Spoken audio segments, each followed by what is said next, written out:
Welcome to A Celtic State of Mind. I'm Paul John Dykes, and once again I'm joined by Jim Simonetti. This is the Celtic State of Mind Bulletin, but we also have two other special guests. Welcome to the show, Stevie Mullen and Jim Watt. Thanks for the invite, guys. Thank you, guys. It's a pleasure to see you. We're going to be speaking about all things Celtic and what's been happening over the last 24 hours. The big question, first of all, Stevie, I'm going to come to you because you suggested about a week ago, maybe even longer, 10 days ago, yep, that Shane Duffy was a man to bring in for Celtic's ailing central defence. Talk to us about Shane Duffy. Well, we've got Shane Patrick Michael Duffy, who I think would be a great addition to our defence. I've got concerns about the current incumbents of the positions, so I think if you were talking about going to a three, Shane would be ideal. He's a perfect age. He's 28 years of age, 6'4" height, good, robust tackler. Club record fee of £4 million when he signed for Brighton from Blackburn. He made 63 appearances for Blackburn, 122 appearances for Brighton, and 33 caps for the Republic of Ireland. I think he fits the bill perfectly for what Celtic need just now. I think so. I mean, in terms of his playing style, I mean, when you look at, we thought Ayer was maybe the weak link, and that's been thrown at the water when we look at Julien against Rugby Park. Who would you have him partnering, Stevie, or does that give us more of an opportunity to play the three at the back? I would play a three at the back, and he would just be the guy who goes and tries to win everything there. Julien and Ayer can play either side of him and pick up. The guy from Kilmarnock who gave us the problems, when we played them earlier in the season at Rugby Park, he was running about like a stolen motor during the game. It posed no problem. Last week when he's playing against Julien, he gave him a real, a real torrid time. So I think if we had three, that guy would have been just nullified at the weekend. Jim, running about like a stolen motor. Now, that's a tremendous expression. That's the north side of Glasgow saying that. But what Stevie said is true. I think that the only one thing is I didn't know Stevie was his agent. The way he read out his record there. But we really struggled on Sunday. Really struggled at the back. And just to have someone to sort of work things out and tell people where to go would be great as well, definitely. It's encouraging, Jim, that obviously we spoke about yesterday the fact that we all know where we need to strengthen, but we're already further down the line than a lot of fans maybe think in terms of bringing players in. So, Jim Simonetti, Shane Duffy, do you think he is a guy to shore up our leaky defence? We used to call it the sieve back in the 90s. We're not as bad as that yet. I mean, Ayer and Julien individually are both excellent footballers, but I think bringing in the experience of Shane Duffy would be a good move. I'll go with Stevie, and I would agree that that would be a fantastic add to the Celtic squad, but most importantly to the Celtic back three, because I favour the 3-5-2 system, providing we've got players that's able to work within that system. So Stevie would have him right at centre back there. On the left centre back and the right centre back, Stevie, who would you have either side of him then? Who would be the left centre back and who would be the right centre back? Ayer would be to the left, Julien would be to the right. Yeah. My only concern, I listened to Jim Leishman speaking 2 weeks ago, and he says his problem when he was a manager was being too loyal to players. And he says, Sir Alex Ferguson says to him, if someone makes a mistake, you get him and help him to overcome. If he makes the same mistake again, his view was get rid of him because he'll never stop making any mistakes. So we now have a concern over Julien, who made the same sort of mistakes at Livingston and against Sunday against Kilmarnock. So we can't just persevere with these guys because we've spent money. If they're not going to do the job that they're paid to do, we need to look at somebody else as well. I'd agree with you, but they're all season pros as well, Stephen. And everybody will make mistakes as they go, but they've got to learn for the mistakes. And I'm quite sure with Duffy being in there, he will help alleviate the mistakes that's coming in there, and he could possibly just gel that together, and he could become the main source in there, the main captain to take the lead for the guys when it becomes to the defensive part of the game. But I think what happened, Jim, and I don't know if I'm right or wrong in saying this, I think the way we set up against Kilmarnock was wrong. We played them the 20th of January down there with three at the back, and we totally controlled that game. I'm concerned that Neil Lennon decided to go with a 2 at the weekend. You know, same pitch, same dimensions, yet we changed the formation of the team for something that worked. But sometimes you've got to do that, Stevie. Sometimes you've got to change the formation to suit the way that he's actually thinking of the game, as you know. But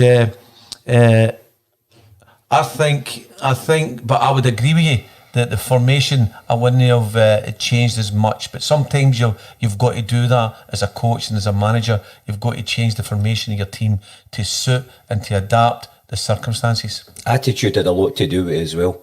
I thought on Sunday the attitude was poor right for the very start, Jim.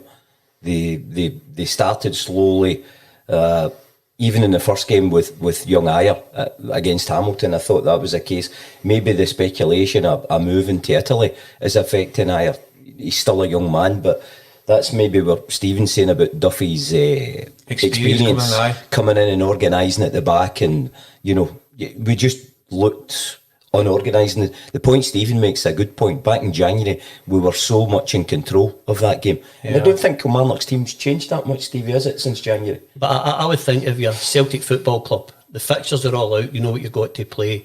Most of your guys have come through the youth setup playing the 4G pitches. Celtic have the availability of 4G pitches that they could have got to the correct dimensions of what Kilmarnock's going to play it.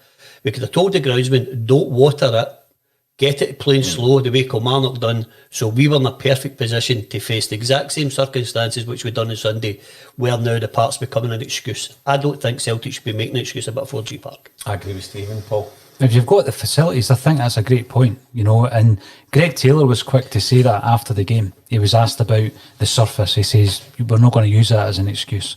So you're absolutely right. If we're not prepared for it, Stevie, then, you know, that's our own fault, really. When you look at, going back to your earlier point, when you look at the formation that was chosen by Neil Lennon, there's a decision to be made based on the performance of the previous week or the performance within that game under those conditions. So you're saying it would have been better for Neil to look back at the performance against Kelly, the last time we played at Rugby Park, rather than staying loyal to the team that started against Hamilton? Well, if they're going to use the 4G pitch as an excuse, go back to that previous experience.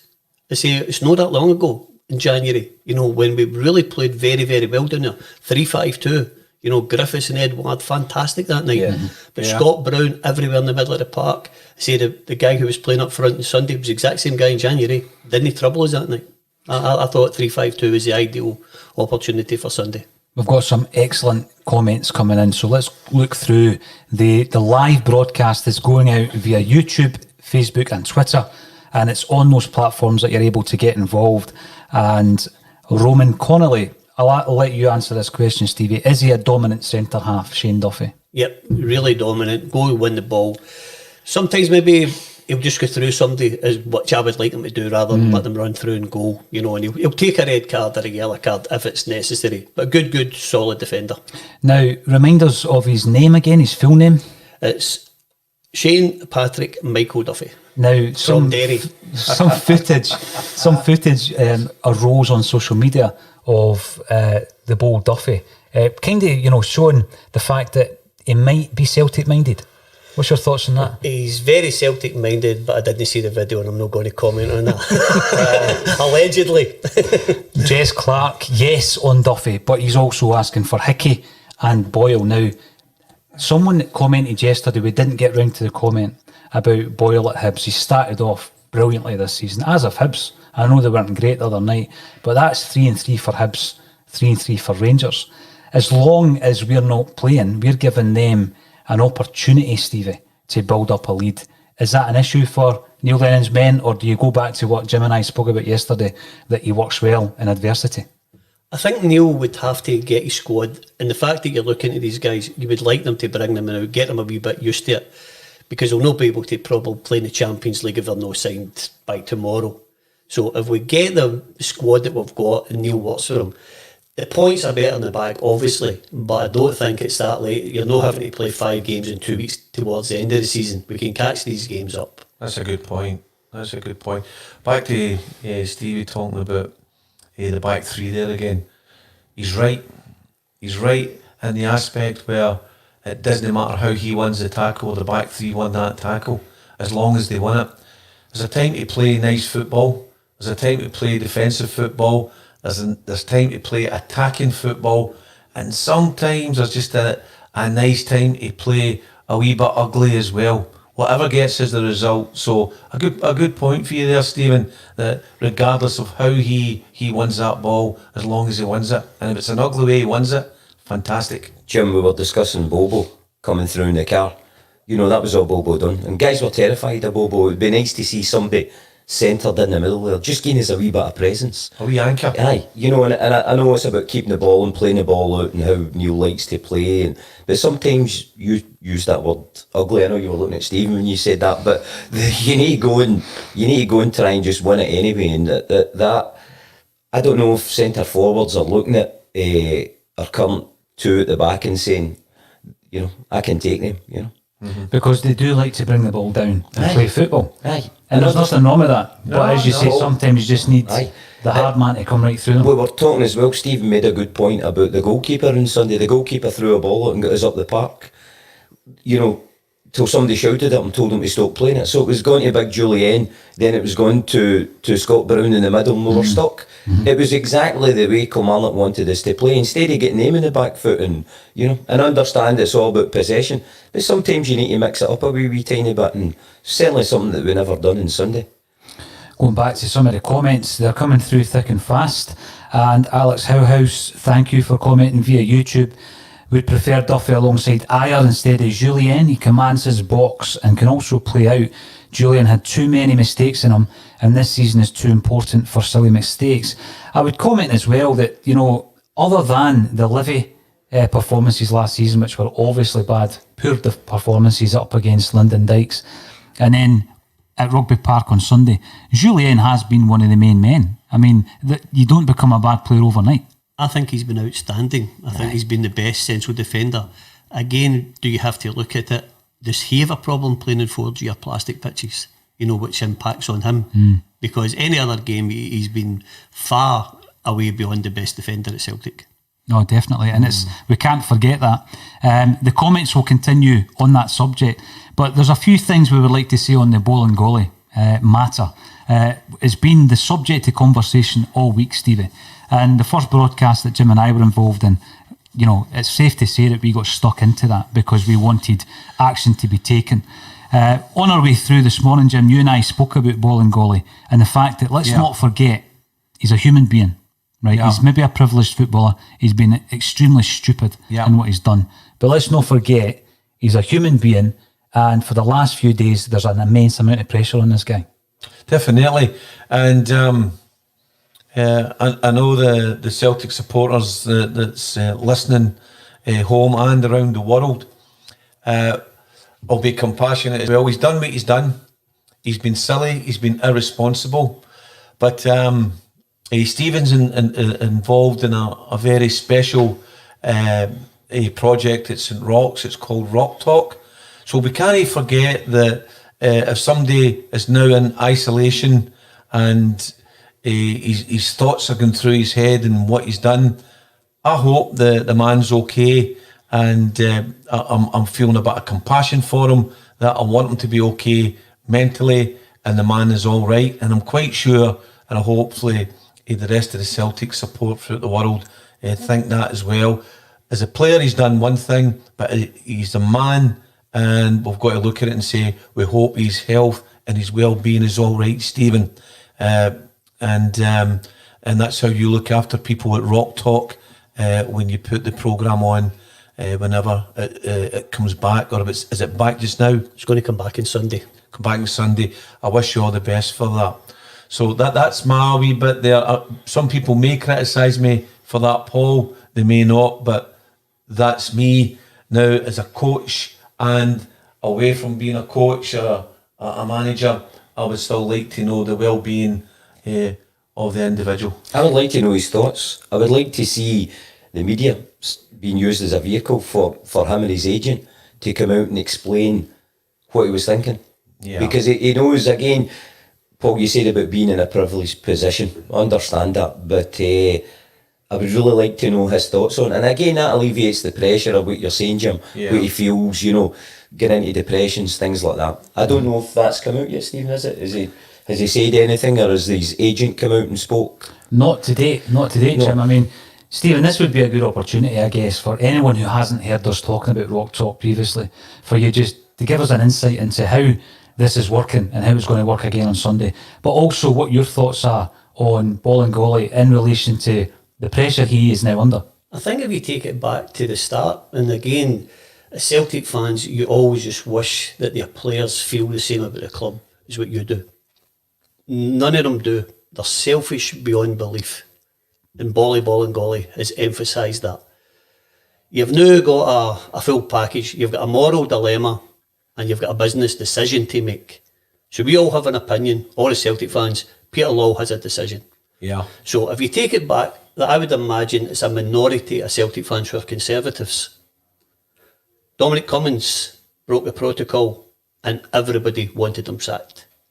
Boris Johnson prepared to front him, thinking one day you're front page news, the next day you're a fix-up rapper. He's still in position. We have an asset that's worth £2 million. So that's where Peter's decision comes in. But you do have a duty of care through Celtic Football Club to look after this guy. There's a precedent set many years ago by Chelsea when they sacked Adrian Mutu, which was 2004. Yep. He got a 7-month ban and Chelsea dismissed him. It took to 2018 for the Human Rights Court to confirm that he owed Chelsea £15.2 million. So it was 14 years. So if through the HR and Celtic they decide to sack Bolingoli, it can take 14 years to get your money. So we have an asset that, again, the moral judgment is, you need to get rid of this guy. But as a commercial decision and a PLC, you need to look after it.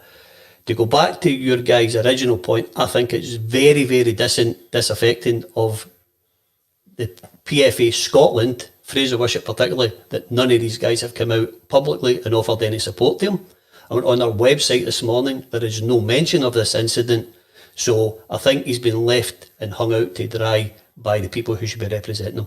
Absolutely, Stephen. And that's why I'm saying, and Paul was saying today when we were talking before we came on air, that we've got to put that wee message out there. And I'm no one for the guy being sacked. I don't think he should be sacked. I think we should look at it as a business, the business side, and say, how do we actually get our financial rewards back?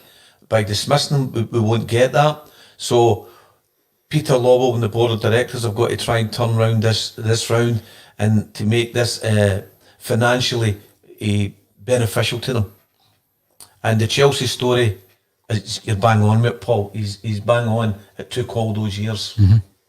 And the thing is as well, Stevie, if you've got a player and you sack him and he's worth, let's say, 2 million, you then got to replace him like for like. So you're £4 million down before you get a replacement in.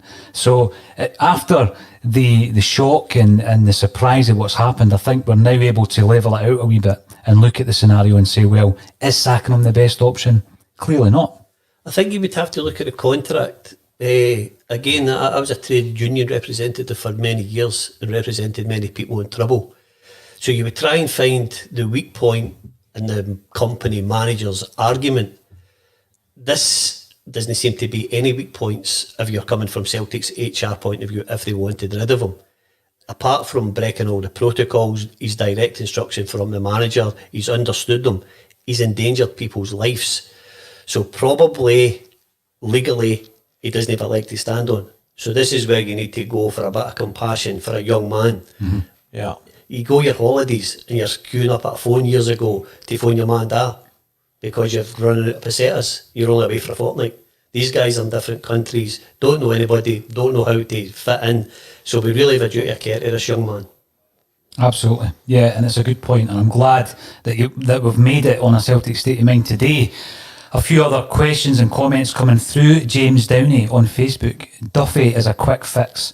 Julian and Aya have problems being dominant against bigger guys. Duffy will rectify that other shorter term. It happened. What happens when he leaves? We go right back to the start. Player with half Duffy capability.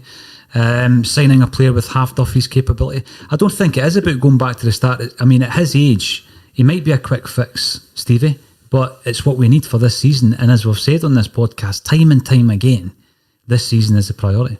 I think it gives you the time to even look at somebody else. If Shane Duffy's only here in a year's loan, that you can get your scouting system out looking for another centre-half. I know the last 6 transfer windows, we've made an inquiry for McKenna in every one of them. You know, so is he the long-term goal? I know I heard Kevin saying the other day he can play centre-half at left-back, but God, I've never want to see McKenna playing at left-back for Celtic. Never.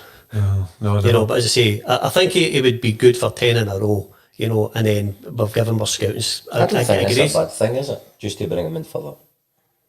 No, short term, because as we say, 10 in a row. Are we the first club to do that? Or I wouldn't think so. Not at all. Short term signings on, you know, under the circumstances anyway. You know, the loan system has to be used, Stevie, more than ever before. But as Jim kind of underlined yesterday, 10 in a row is the priority. Of course. So if you bring in somebody on loan and he's 28 and you don't have the usual model criteria of bring in, develop, sell on and all that kind of stuff, then it's a short term gain, and that's all we're looking for at the moment. Paul, guys, the rest of the world will look as the season goes on a wee bit as well. Maybe I'm dreaming saying the rest of the world, but the Celtic supporters in the world will be looking on, and the viewing will get better if it becomes Celtic are progressing the way that we want them to progress. Guys like Duffy's is now given a platform to show again that they can go and play for Celtic, and people out there, clubs out there, are seeing them for the rest of the UK and Europe. And if it's a short term spell for him, then great. But if he helps us achieve what we want to achieve this season, then fantastic. I'll take him all day long. Jim, I think that's what it's about. Just this season to get to 10. Totally agree with you with that. I think that's just I think it's everybody's aim, every supporter's aim, to create the world record and get to 10 for us. How it's achieved Doesn't matter. No, not really. As long as we get it. And I think if you spoke to most Celtic supporters, they would agree with that. Aye. I know the things that Paul's saying there about, you know, progressing, bringing guys into the team, these are all things that are important. But just for this one season, that might be the most important issue. And it is the most important issue. Stevie, I'll reiterate this as well. If you've got to go out and win a game, or a game that's important to you, it doesn't matter how you win that game, as long as you win it.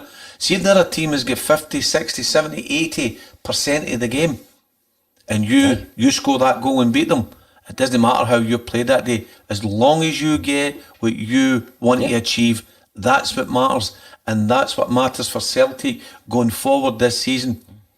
However we do it, doesn't matter. And if we don't, social media will be alight with, you know, all the problems why we didn't do it. I think it's the most important thing, Paul, that we do. Oh, definitely. Gary Doonan, who is a long-time contributor to our broadcasts on A Celtic State of Mind, reminds us that Virgil van Dijk came to Celtic as a 22-year-old and he didn't look the superstar early on. Remember Carragandi. We do have a good tradition of developing players, Stevie, but right now I'm more than happy to buy ready-made players to step right into the Celtic side. And the other one, obviously, that we've discussed this week is Ajeti. So are we any closer to tying that deal up? Just hoping that, as we were speaking earlier on, you know, we're not signing his twin brother by mistake. He's Adonis Ajeti. Seriously, that's his twin brother. Is that his name? But the boys have got a track record in it. Years. 29 goals in 58 games for Basel.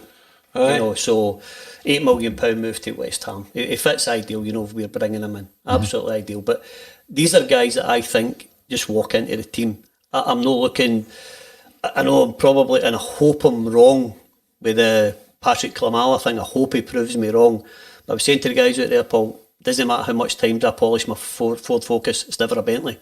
And I think that's the problem I've got with that boy. Yeah. I don't think he's going to do a job for Celtic. Do you think Neil Lennon has realised that, having given him a few run-outs over the last few weeks, Stevie?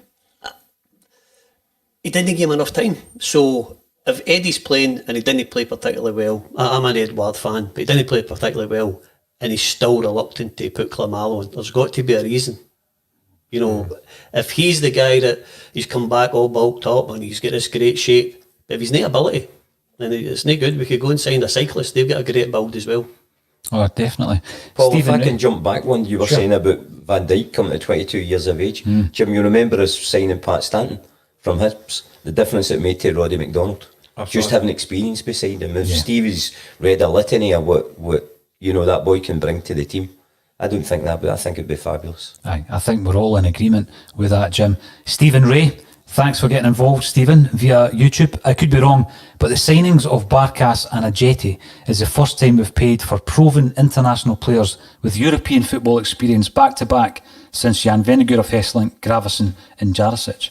And I think that echoes what we're trying to say here, Stevie. We're buying proven players that walk straight into that side. And in order to get that into that Celtic side, you're paying a minimum of 5 million, aren't you? I think if you go back to Martin O'Neill's time, all these big signings were worth the money for Celtic. Every one of them came in and played. You run to Seville, every goal scored away from home was for your big stars. Nobody else scored away from home. It was just big stars that scored. These guys can turn up and play in any difficult surroundings.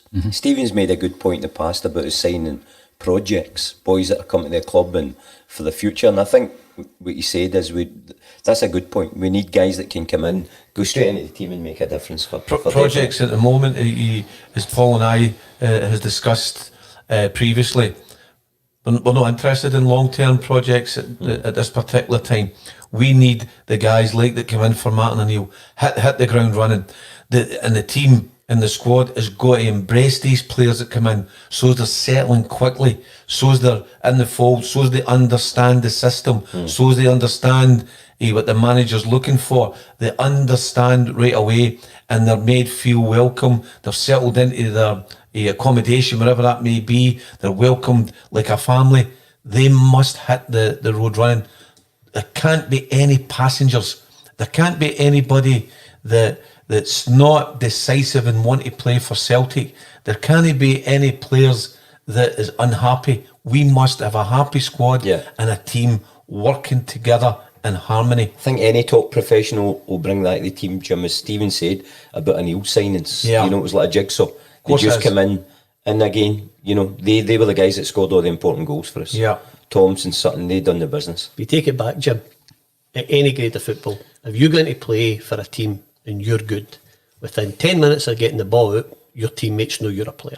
Correct. If you're no very good, they ain't passing the ball to you. They're not getting you. So when these guys are coming in as projects, they're not accepted into the fold the way guys like Shane Duffy and that'll come in who are established international players. Absolutely. Without a doubt. Absolutely. And that's a good point, Steve. They know right away. They know if he's one to work, if he's a good player, which he's good on the ball. So let's see what like he is off the ball. Let's see what like his attitude is. Let's see what like his temperament is. And see, once they find all that together, they go, we like him. He's good. Stevie's just summed up my five-a-side career. After 10 minutes, nobody passed the ball. Players in a changing room will test you every day. Yeah. They'll test you to see what you can do. If you can't play at the same standards and you're breaking down the drills, they're complaining to the manager and the coaches, and you're out the door. You're right, Stevie, and that comes from youth to amateur to junior to professional all the way through. And it's a great point. It's a brilliant point that you've made there. Bang on. You're bang on. Kevin Graham, who I think the listeners will be aware of, and he's mentioning the fact that the profile of Duffy reminds me of Lennon's first season. We were linked with guys like Bullard and Campbell. Remember Jimmy Bullard, Saul Campbell? I think David James was also in signing talks. I still think we weren't as bad at the back as folk made out on Sunday. It's the lapses in concentration. If you go back to the Lazio games last season, become famous victories, Stevie, that lapse is what turns it from a win to a draw. But it's that lapse. But if you have a solid base and you don't make that lapse, you win the game. Mm-hmm. So we weren't under much pressure. We goal didn't even end the day, but we lost a goal by a lapse. But if you don't get that goal, you're coming up the road with 3 points and you've not got any of the dramas that you had. And I think going back to something we mentioned before about Julien, Gary Doonan points out again, in between the Livingston and the Kelly games that we've been mentioning, was the League Cup final and the Lazio games where Julien was tremendous, which he was. Yes, definitely. Outstanding. So again, when you look at Kevin Graham's comments about us not being as bad, Shane Duffy's going to improve that situation. in any case, isn't he? Well, I would imagine, and again, I'm not going to be a cheerleader for Shane Duffy, but see when you've got the wee controversy of whether the ball's out for a throw and the wee guy's going up a wing, I think Shane Duffy's taking him out of play, no letting the guy run by him, defending, going backing up into the box. Where you concede a penalty, where you could have conceded a free kick. Yeah, absolutely. You just take him out. Now, Jim, you've got some good news. We like good news on a Celtic State of Mind's bulletin after all the chat. Yes. And you've got some good news to share with us about the Jimmy Johnstone Academy. Yeah, first of all, I think you've got it up on the screen there as well, that they're looking for players in the age group of 2007, 2009. Would that be right, Paul? Yes. Fantastic. So, the Jimmy Johnstone Academy Charity Trust are in the final nominations for McDonald's Grassroots Awards for integrating within the community, for projects with the SFA and UEFA and various other organisations, including BEMIS and the Freedom from Torture programme that they've been involved in. The awards night shall be via Zoom, Wednesday the 19th of August, but we shall confirm via our social media outlooks, Paul, the exact time and when the ceremony take place. So good luck to everybody at Jimmy Johnstone Academy and Charitable Trust who work at the front, and certainly all the people who work in the background that nobody really ever sees. So I'm delighted for them, and I'm delighted for Agnes Johnson. Absolutely. I mean, Jim, I see some of the work that goes in, not all of it, and it's an incredible amount of commitment from yourself and your team. It's brilliant that you are nominated for an award, and it's a bit of a double celebration for us because, you know, you've got that award ceremony coming up, and A Celtic State of Mind have been nominated as the best international podcast, and that will happen in November, that award ceremony. It'd be great if we could go down to it. If not, I think we'll just Zoom it from in here. And hopefully we can win that award as well, Jim. So well done to you and all your team. And well done to you and all your team as well, Paul. I think it's fantastic. And Jimmy Johnstone Academy Charitable Trust will continue to work in the community. And we're looking forward to working with Stephen at St Roch's, where we will be holding the inaugural James McGrory Cup with Jimmy Johnstone a select team and a St Roch select team whenever we're deemed okay to do that. Now, last week, Jim, you might not want to name the person, but we were able to convince, and it didn't take much convincing, a superstar of the rock and roll industry to wear the hoops, or indeed the St Roch top in that game. I don't mind, and I'm quite sure he won't mind either. And he knows of St Roch's, and the smile on his face when we done the Zoom call, it was fantastic. For a man and his band to have sold over 30 million albums, want to come to the James McGrory Park and play football for both Jimmy Johnstone select team and St Roch's is none other than Saul Davis of the great band James, and who will hopefully bring along some of his other friends in the musical industry and whatever. So I think it's going to be a fantastic day at St Roch's when we get the go ahead to do it, and it'll be a brilliant day. And for the inaugural and the first ever that we're aware of trophy being played for James McGrory, it means so much to myself. I think it's going to be great. So if everybody just keeps tuning in to yourself, Paul, and you can let the listeners know and the viewers now that when that's going to take place. So looking forward to it, and that's the first time we broke the news to Stephen as well today. So that's brilliant, isn't it? It's brilliant, and I know for a fact that Saul was texting this morning asking for a fixture date. Yes, he so did, that he can fly over. He's buzzing, and hopefully he can bring some of his rock and roll pals as well to play for the Rock. Is he even a sub? He's the B-side. He's on the B-side, exactly. I like that. Colin Watt from Facebook, welcome Colin. Colin will be on the bulletin tomorrow afternoon. A Jetty deal done, £10 million nearly spent already. Duffy on loan would be great. I wouldn't rule out a move for Turnbull after Hammond was at Fir Park last night. Now, again, you know... Scored last night, yeah. He did, Jim, and you think back to the boy being in a Celtic jersey sitting in the boardroom just about to be unveiled as a Celtic signing. one of Scottish football's finest talents, up and coming player, and then that horrific injury that was underlying that put him out the game. So it would be brilliant for him to make a full comeback. And I mean, when we look back at him beforehand, the fear was, will he ever be the same again? It always is. Stevie, you think of some great Celts that we've lost over the years. Even John Kennedy comes back, but he breaks down. So I'd love to see Turnbull first and foremost get back to what it was before the operations. Yeah. And if he can, is he a player that we would be interested in, Stevie? First of all, I'd like to congratulate both of you on getting nominated. What a great achievement. It's fantastic. Well done, guys. Thank you. The Turnbull deal, you know, how sad and for that young man. You know, he's sitting there, it's like, get back to Jim Bourne with bullseye. This is what you could have won. Mm-hmm. But I think Celtic, even at that time, were happy for the deal to go through. Motherwell weren't, because I think they were going to reduce the fee until he'd proved his fitness. But I think Celtic were still quite happy for the deal. If everybody places their trust in Neil Lennon the way they claim to do, you need to trust his judgment. And he obviously thinks Turnbull's a player and the answer to some of our problems. I think that as well. Aye. Certainly if Neil fancies him, he'll go back. The point you're making about the boy getting underway, you know, and getting back to that level of fitness and the ability that he had, you know, that's important for us. But I think if Neil fancies him. Kevin Graham disagrees with one of the points that's been made, and he says that we're being a wee bit harsh on Klimala. When Eddie came in, you could see he had something, but you couldn't quite see what it was. I see Polish Paddy as the same. I've got to disagree with that, because when Edward came in and I saw him at Hamlin, I thought straight away the boy was different class. Complete, and I'm not just saying that with hindsight, because anybody that's gone to the games with me will know that I always thought he was different class. Klimala, I think Neil Lennon will know in his heart of hearts right now whether or not he's going to be at a standard that he thinks can change the game. I go back to Rugby Park on Sunday when you put Klimala on. Did you honestly believe that boy was going to change the game? Because I think, you know, it's easy to say Lee Griffiths would have changed the game. Lee Griffiths is the type of person that would go in there and do something. I didn't feel as though Klimala had that in his locker.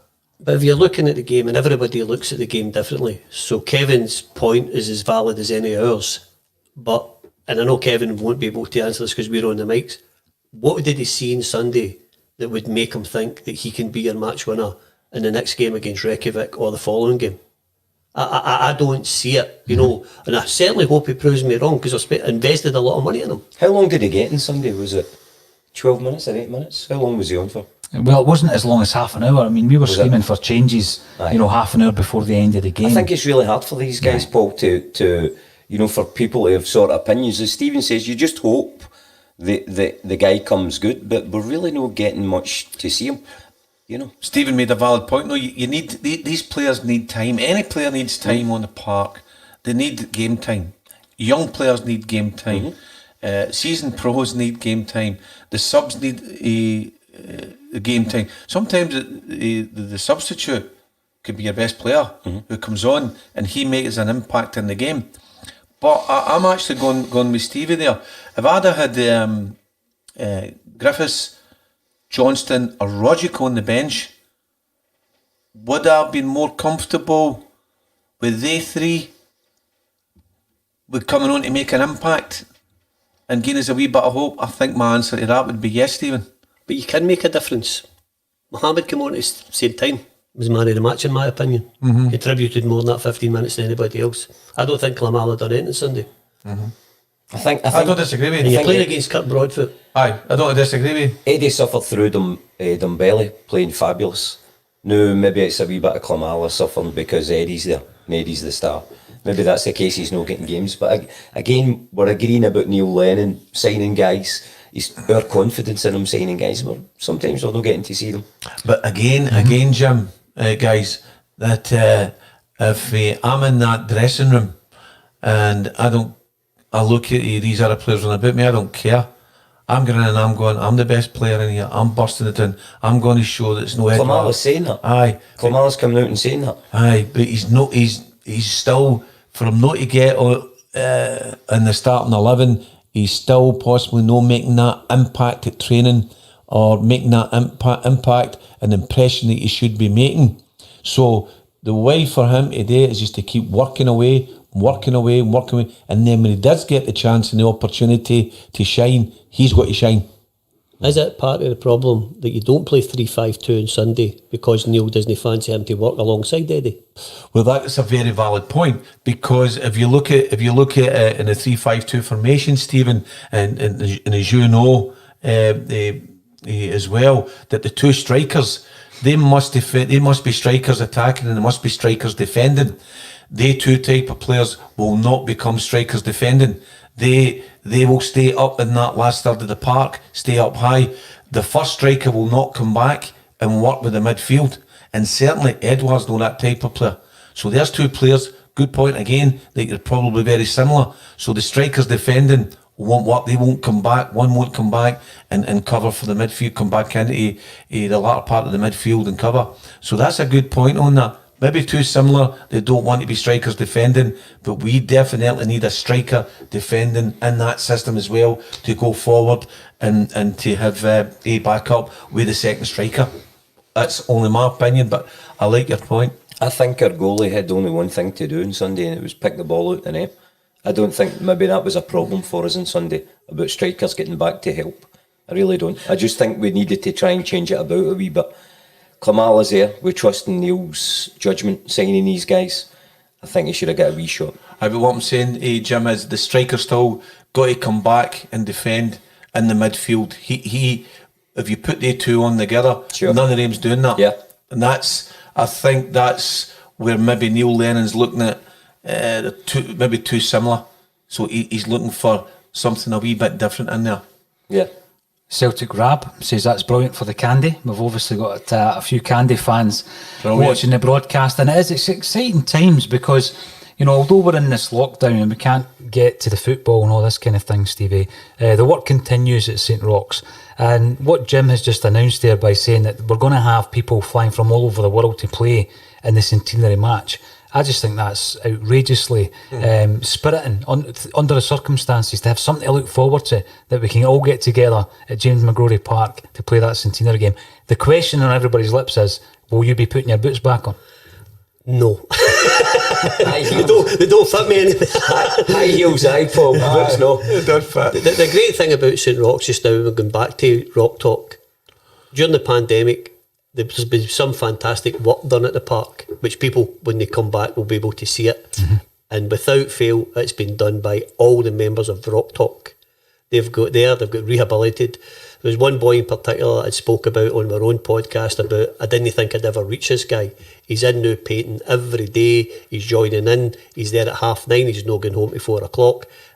If nothing else happens and the season doesn't even start, this guy's a success of the summer to me. Brilliant. Okay. Brilliant. Outstanding. Absolutely brilliant, Stevie. And, you know, when you hear of the fact that these people found day-to-day living difficult as it was, the pandemic just makes it even worse. And you've given them a lifeline during that time. So hats off to you, Stevie, and everybody that works alongside you in there. There must be something in the overall, we'll see. Keep the comments coming in. We're going to be running for another couple of minutes, but thank you all for joining us. It's been a busy broadcast today with plenty of comments. Colin Watt, as I said before, you'll be joining us tomorrow. Very harsh on Klamala. Even the best striker in the world would have struggled on Sunday with the dreadful service we provided. 2 shots on target, the goal and an Eddie shot from 30 yards. The best player in the world would have struggled at Rugby Park. What's your thoughts on that? I think the guy's right.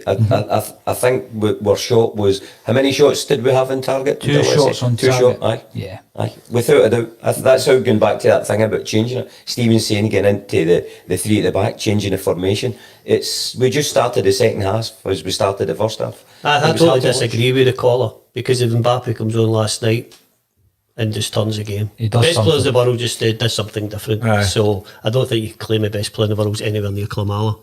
What I would say, final comment today on the Rugby Park game and the disappointment, I think Alex Dyer is a touch of class in Scottish football. He came out, you could see that the press were trying to get a wee soundbite out of him to criticise Celtic or Bolingoli, and he stood up for Neil Lennon and the club. I think the boy's class. Class. Absolutely. I think it's sort of class. Davy Big Andy Mullen, another good All Saints boy who's his assistant. He is. A good Celtic man. Of course. His son had a good game. He did. He's a good His son had player. a good game, aye. His son used to play with Jim. Yeah. Clyde. He was at Clyde when I was at Kid had a good game. At Clyde. He was a good player then, and well done to young Ross. Well done. And Andy's a nice guy as well. And he's a nice guy. So fair play to them. Now, what I'd like to say here from the Celtic State of Minds team is thank you everybody for joining us. It's been a busy broadcast, loads of comments to get through. We try and get through as many as possible. We're all feeling a bit disappointed, but I think, the new signings are going to give us a boost. And hopefully when we get back to playing football, you can join us again on a Celtic State of Mind. Stevie, Jim, thank you again for joining me on a Celtic State of Mind. Pleasure.